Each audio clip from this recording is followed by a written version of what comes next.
I was 18 years old when I got married. And this thing I'm sharing for the very first time on an international level.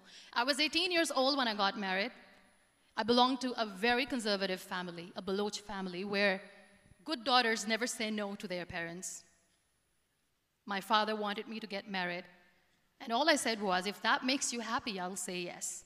And of course, it was never a happy marriage.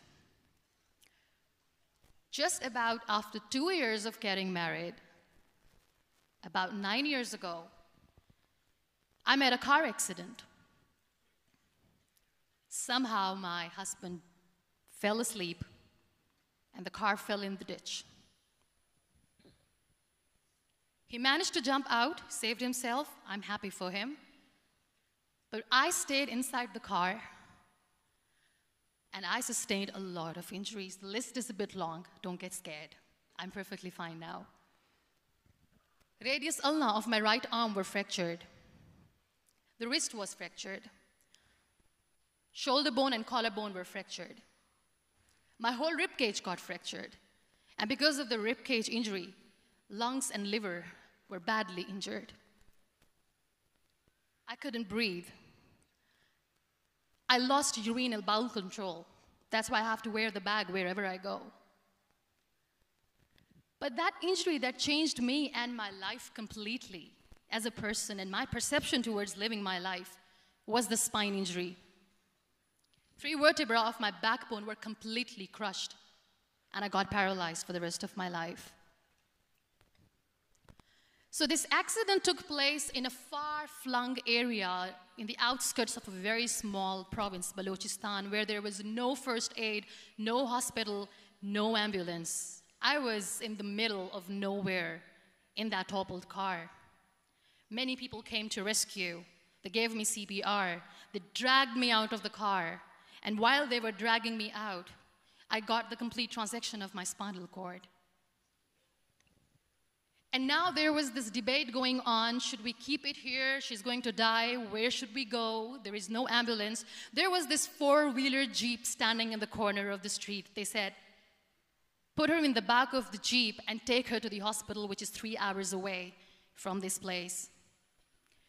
And I still remember that bumpy ride. I was all broken. They threw me at the back of the Jeep and they rushed me to the hospital. That is where I realized that my half body was fractured and half was paralyzed. I finally ended up in a hospital where I stayed for 2.5 months. I underwent multiple surgeries.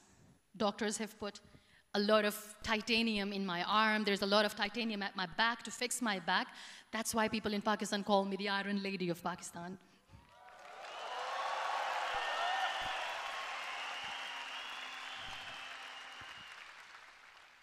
Sometimes I wonder how easy it is for me to describe all this all over again.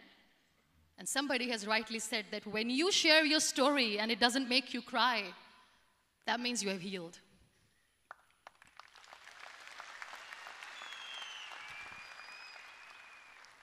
Those 2.5 months in the hospital were dreadful. I will not make up stories just to inspire you. I was at the verge of despair. One day, doctor came to me and he said, well, I heard that you wanted to be an artist, but you ended up being a housewife. I have a bad news for you. You won't be able to paint again because your wrist and your arm are so deformed, you won't be able to hold a pen again. And I stayed quiet. Next day, doctor came to me and said, your spine injury is so bad, you won't be able to walk again. I took a deep breath and I said, it's all right. The very next day, doctor came to me and said, because of your spine injury and the fixation that you have in your back, you won't be able to give birth to a child again. That day, I was devastated. I still remember, I asked my mother, why me? And that is where I started to question my existence. Why am I even alive? What's the point of living? I cannot walk, I cannot paint, fine. I cannot be a mother. And we have this thing in our heads, being women, that we are incomplete without having children. I am going to be an incomplete woman for the rest of my life. What's the point? People are scared. They think I will get divorced. What is going to happen to me? Why me? Why am I alive? We all try to chase this tunnel. We all do this because we see light in the end of the tunnel, which keeps us going. My dear friends, in my situation, there was a tunnel that I had to roll on, but there was no light. And that is where I realized that the words have the power to heal the soul. My mother said to me, "This too shall pass.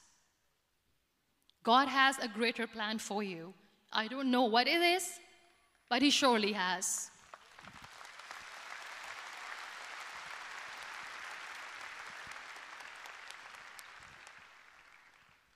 And in all that distress and grief, somehow or the other, those words were so magical that they kept me going. I was trying to put that smile on my face all the time, was hiding. It was so hard to hide the pain, which was there. But all I knew was that if I will give up, my mother and my brothers will give up too. I cannot see them crying with me. So what kept me going was, one day I asked my brothers, I know I have a deformed hand, but I'm tired of looking at these white walls in the hospital and wearing these white scrubs. I'm getting tired of this. I want to add more colors to my life. I want to do something. Bring me some colors. Bring me some small canvas. I want to paint. So the very first painting I made was on my deathbed, where I painted for the very first time. It was not just an art piece or just my passion. It was my therapy. What an amazing therapy it was. Without uttering a single word, I could paint my heart out. I could share my story. People used to come and say, "What lovely painting, so much color." Nobody could see the grief in it. Only I could. So that's how I spent 2.5 months in my hospital, crying, never complaining or whining, but painting. And then I was discharged, and I went back home. And I went back home, and I realized that I had developed a lot of pressure ulcers on my back and on my hip bone. I was unable to sit. There were a lot of infections in my body, a lot of allergies. So doctors wanted me to lie down on the bed straight for not 6 months, for not 1 year, for 2 years. I was bedridden, confined in that one room, looking outside the window, listening to the birds chirping, and thinking maybe there will be a time when we'll be going out with the family and enjoying the nature. That was the time where I realized how lucky people are, but they don't realize. That is the time where I realized that the day I'm going to sit, I'm going to share this pain with everyone to make them realize how blessed they are, and they don't even consider them lucky. There are always turning points in your life. There was a rebirth day that I celebrated. After 2 years and 2.5 months, when I was able to sit on a wheelchair, that was the day when I had the rebirth. I was a completely different person. I still remember the day I sat on the wheelchair for the first time, knowing that I'm never going to leave this, knowing that I won't be able to walk for the rest of my life. I saw myself in the mirror, and I talked to myself. And I still remember what I said. I cannot wait for a miracle to come and make me walk. I cannot sit in the corner of the room crying, cribbing, and begging for mercy because nobody has time. So I have to accept myself the way I am. The sooner, the better. So I applied the lip color for the first time.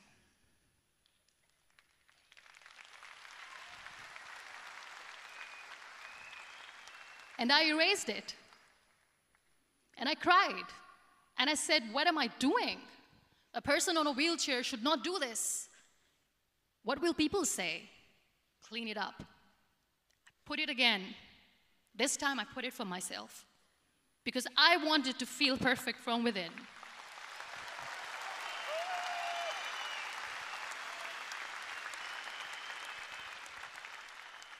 And that day I decided that I'm going to live life for myself. I am not going to be that perfect person for someone. I am just going to take this moment and I will make it perfect for myself. And you know how it all began? That day I decided that I'm going to fight my fears. We all have fears. Fear of unknown, fear of known, fear of losing people, fear of losing health, money. We want to excel in career, we want to become famous, we want to get money. We are scared all the time. So I wrote down one by one all those fears. And I decided that I'm going to overcome these fears one at a time. You know what was my biggest fear? Divorce. I couldn't stand this word. I was trying to cling on to this person who didn't want me anymore, but I said no. I have to make it work. But the day I decided that this is nothing but my fear, I liberated myself by setting him free. And I made myself emotionally so strong that the day I got the news that he's getting married, I sent him a text that I'm so happy for you and I wish you all the best. And he knows that I pray for him today.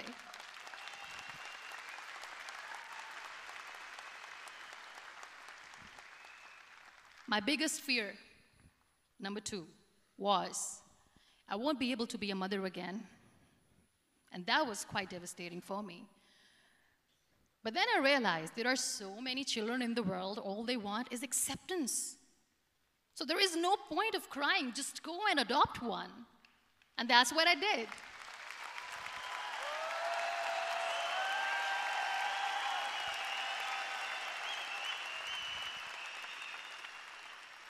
I gave my name in different organizations, different orphanages. I didn't mention that I'm on a wheelchair, dying to have a child.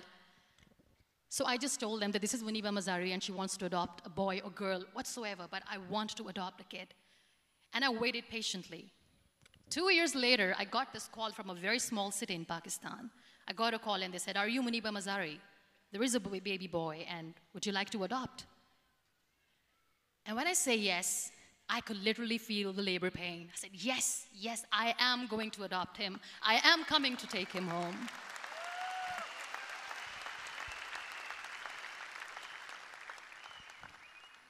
And when I reached there, the man was sitting and he was looking at me from head to toe. And in back of my head, I kept thinking that, oh my God, he's going to say she's on the wheelchair, she doesn't deserve it. How is she going to take care of him? And I looked at him and I said, do not judge me because I'm on the wheelchair. But you know what he said? He said, I know you will be the best mother of this child. You both are lucky to have each other.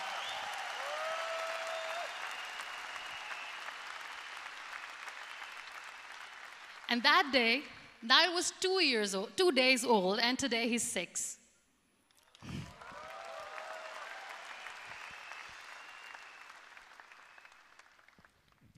You'll be surprised to know another bigger fear that I had in me. It was facing people. I used to hide myself from people. When I was on bed for 2 years, I used to keep the door closed. I used to pretend that I'm not going to meet anyone, tell them that I'm sleeping. You know why? Because I couldn't stand that sympathy that they had for me. They used to treat me like a patient. When I used to smile, they used to look at me and say that, you're smiling, are you okay? I was tired of this question being asked, are you sick? Well, a lady yesterday at the airport asked me, are you sick? And I said, well, besides the spinal cord injury, I'm fine, I guess.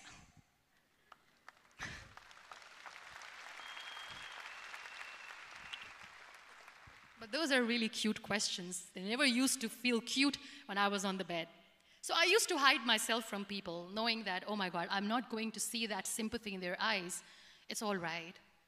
And today I'm here speaking to all these amazing people because I have overcome the fear.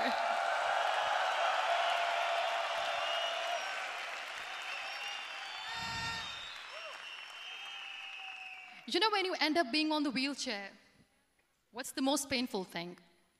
That's another fear that people on the wheelchair or the people who are differently abled have in their hearts, but they never share. I'll share that with you. The lack of acceptance.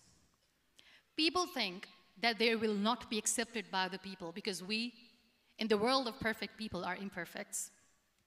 So I decided that instead of starting an NGO for disability awareness, which I know will not help anyone, I started to appear more in public. I started to paint. I always wanted to. I have done a lot of exhibitions. I'm Pakistan's first wheelchair-bound artist. I have done a lot of modeling campaigns, different campaigns for brands like Tony and Guy.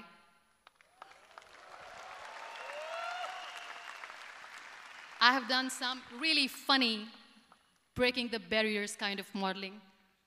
There was this one by the name Clown Town where I became a clown because I know that clowns have hearts too. And then I also decided that if I really want to make the difference, I am not going to let people use me for their polio campaigns where they will make you a victim and an emblem of misery and mercy and will say that, you know what, give polio drops to your children or they'll become like this girl. I decided that I'm going to join the national TV of Pakistan as an anchor person. And I've been doing a lot of shows for the last 3 years.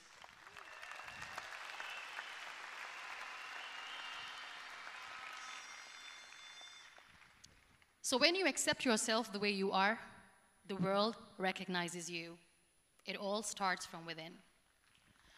Thank you. I became the National Goodwill Ambassador for UN Women Pakistan, and now I speak for the rights of women, children. We talk about inclusion, diversity, gender equality, which is a must.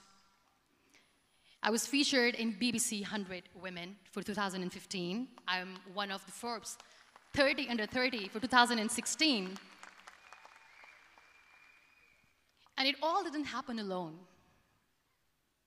You all are thriving in your careers. You have bigger dreams and aspirations in life. Always remember one thing. On the road to success, there is always we, not me. Do not think that you alone can achieve things. No. There is always another person who is standing behind you, maybe not coming on the forefront, but behind you, praying for you and supporting you. Never lose that person. Never. Live your life fully. Accept yourself the way you are. Be kind to yourself. Be kind to yourself. I'll repeat, be kind to yourself, and only then you can be kind to others. Love yourself and spread that love. Life will be hard. There will be turmoils. There will be trials, but that will only make you stronger. Never give up. The real happiness doesn't lie in money or success or fame. I have this all, I never wanted this. Real happiness lies in gratitude. So be grateful, be alive, and live every moment. Thank you so much, everyone. Thank you.